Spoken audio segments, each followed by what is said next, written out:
बिस्मिल्लाहिर्रहमानिर्रहीम। तमाम हमद उस खालिक़े अज़ल के लिए, सुकून झील को जो देता है कंवल के लिए। मैं उसी के नाम से करता हूँ इब्तदाए सुखन, कि जिसके नाम फरिश्तों ने भी संभल के लिए। मेरा रसूल हमेशा कमाल करता है, वो जो भी फैसला करे बेमिसाल करता है। मेरे रसूल को शम्सो कमर से मत पहचान, कि ऐसे काम तो उसका बिलाल करता है। अल्लाह और उसके रसूल के नाम के बाद काम का आगाज करेंगे। आज हमारे पास जमात दहम में से हिस्सा गज़ल की आखिरी गज़ल है अदा जाफरी। अदा जाफरी की जो गज़ल है उसके हमने गुज़िश्ता 4 अशार कर लिए हुए हैं। जो हमने 4 अशार किए थे बड़े अच्छे तरीके से अल्फाज को समझा, हमने उसका मफहूम देखा और उसके बाद उसकी तशरीह के हम निकात भी किए। आज हमारे पास जो शेर है वो 5वां और छठा है।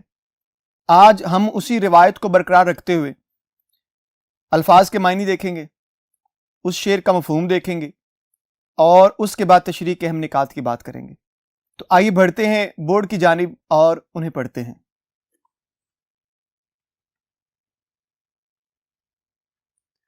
जी प्यारे बच्चों, अभी हमारे पास शेर नंबर 5 है। आइए इसे पढ़ लेते हैं। जो झील गए हंस के कड़ी धूप के तेवर, तारों की खुनक छाओं में वो लोग जले हैं।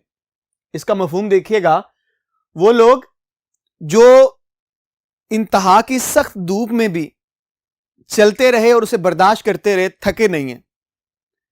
वो तारों की ठंडी छाओं के अंदर भी अपने आप को जलता हुआ महसूस करते हैं।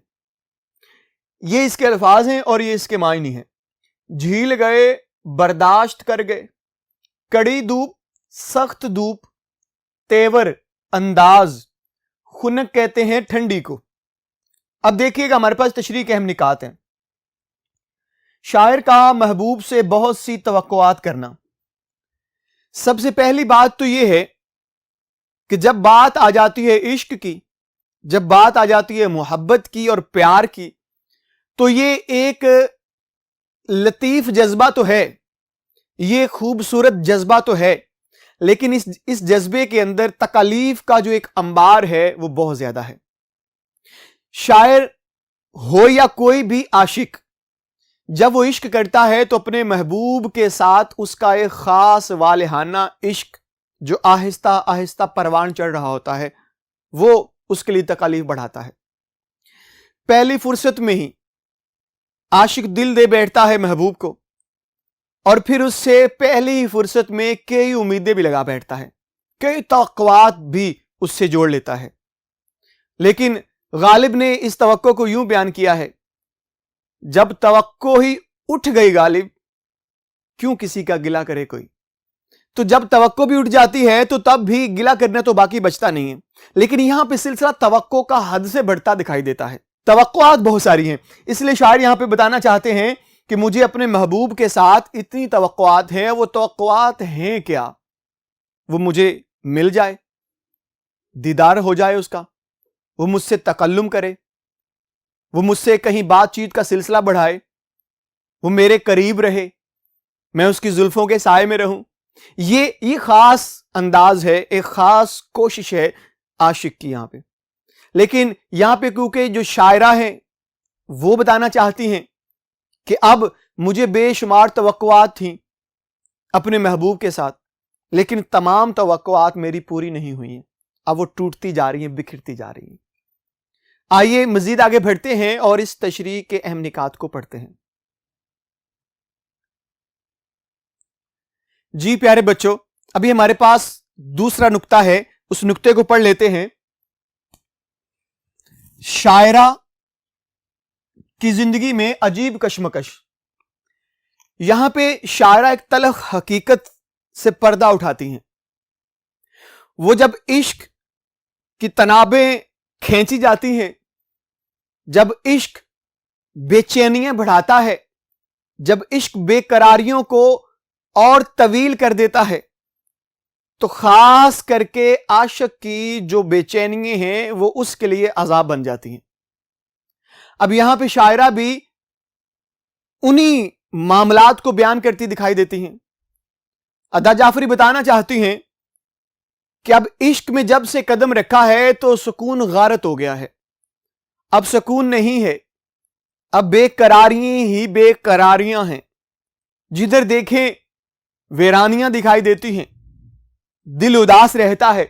इसलिए अजीब कश्मकश ये है कि अब क्या करूं। अब मामला तो ये है कि हम कहां इतने मुश्किल मामलात को भी झीलते रहे, कड़ी धूप के तेवर बर्दाश्त करते रहे, कई कांटों पे भी चल के निकलते रहे। हमारी बहादुरी इतनी ज्यादा थी, हमारे अंदर सकत कुव्वत और ताकत इतनी ज्यादा थी। अब क्या मुआजरा है कि अब एक छोटी सी याद जो महबूब से जुड़ी हुई है वो हमें बेकरार कर रही है, वो हमें रोने पर मजबूर कर रही है। उस बेकरारी में हमारे आंसू बह निकलते हैं। यानी कि एक तरफ तो शायरा खुद को बड़ा मजबूत समझ रही है, माजी बड़ी मजबूती वाला था, अब जैसे ही इश्क में कदम रखा वो जो बेकरारी है वो उनकी मजबूती को तोड़ रही है। अब वो ख्याल करती हैं कि अब मैं बहुत जल्द कमजोर हो जाऊंगी, इश्क मुझे मार डालेगा, इश्क मेरी जान ले जाएगा। वो ये ख्याल करने लग गई हैं। महबूब का तवक्कुत पर पूरा ना उतरना तीसरा नुक्ता था आज के शेर का। तवक्कुआत क्या हैं? तवक्को कहते हैं किसी शख्स से उम्मीद बांध लेना, किसी शख्स के साथ एक खास उम्मीद लगा लेना कि उससे कुछ अता हो जाएगा। आशिक एक ही चीज चाहता है जो महबूब की तरफ से अता होनी है, और वो यही है कि मुझे एक मोहब्बत की निगाह मिल जाए, एक ऐसी निगाह जो उल्फत भरी हो, ऐसा इश्क जो वो चाहता है वो मुझे मिल जाए। लेकिन कहां इतनी तवक्कुआत शायरा की यानी आशिक की अपने महबूब से, कहां महबूब जो एक तवक्को भी पूरी नहीं करता, क्योंकि उसके अंदर एक घुमंड है, एक तकब्बुर है, गुरूर है। अब वो उसी घुमंड में रहकर कोई भी उल्फत की निगाह नहीं डालता आशिक पर, सो इसलिए बेचैनी बढ़ रही है। तो गालिब ने यहां पे अपनी एक गजल में इसी तवक्को का, इसी मामले का एक बड़ा खूब नक्शा खींचा है। देखिएगा इस शेर के अंदर, हमको उनसे वफा की है उम्मीद, हमको उनसे वफा की है उम्मीद जो नहीं जानते वफा क्या है। तो हम तो उस शख्स से मोहब्बत कर बैठे हैं जिसे मोहब्बत की अलिफ बे नहीं आती, जिसे मोहब्बत का कुछ भी मालूम नहीं है। वो एक मोहब्बत को मजाक समझते हैं, एक खेल समझते हैं, और हम ये खेल खेलना चाहते हैं। हम इस खेल में आगे निकलना चाहते हैं। हम चाहते हैं कि ये खेल जो है खेल ना रहे, ये एक इबादत की मानिंद हो जाए। ये इश्क है, ये इश्क सिखाता है। जी प्यारे बच्चों, ये तो था हमारे पास शेर नंबर 5। अब हम शेर नंबर 6 की तरफ बढ़ते हैं। इस शेर को पढ़ लेते हैं। एक शम्मा बुझाई तो कई और जला ली, हम गर्दिशे दौरान से बड़ी चाल चले हैं। आइए मजीद आगे बढ़ते हैं और इसके मानी मफहूम को पढ़ लेते हैं। जी अजीज तुलबा, देखिएगा हमारे पास अल्फाज गर्दिशे दौरान, जमाने की गर्दिश, चाल चलना, फरेब देना, ये इसके कुछ अहम निकात हैं, इनको पढ़ लेते हैं। पहला नुक्ता देखिएगा, शायरा बुलंद हौसला इंसान। शायरा यहां पे अपनी जात से जुड़े कुछ हकायक बताना चाहती हैं। वो बताना चाहती हैं कि मैं अपने अंदर एक मजबूत इंसान रखती हूं, मैं कभी भी हालात के पीछो खम से डरी नहीं, कभी भी मुश्किलात से घबराई नहीं। हमने वो तमाम अदवार देखे हैं जो तकालीफ से भरपूर थे, हमने उन तमाम कांटों पे चल के देखा है जिससे पांव छलनी हो जाते थे। हमने उस धूप में भी चल के देखा है कि जिसकी धूप से आपके जिस्म के अंदर पेवस्त होती हुई वो जो गर्मी थी वो आपकी एड़ियों से भी निकले, उसका पसीना आपकी एड़ियों तक भी पहुंचे। मैंने अपनी जिंदगी में बड़े हालात देखे हैं, मैं कभी घबराई नहीं, मैं कभी भी अपने आप को मायूस करने वाले रास्ते पे नहीं लेके गई। यहां पे अपने हौसले की बात कर रही हैं शायरा। जी, महबूब की तरह जमाना भी बेवफा। अब दूसरी बात यहां पे शायरा ये बताना चाहती हैं ایک ہے زمانہ، ایک ہے محبوب۔ ہمیشہ عاشق کو زمانہ پسند نہیں آتا، زمانے کی بہاریں پسند نہیں آتی، زمانے کی خوشیاں اسے اچھی نہیں لگتی، اسے اچھا لگتا ہے تو محبوب اچھا لگتا ہے، کیونکہ محبوب کے ہونے سے ہی سب کچھ ہے۔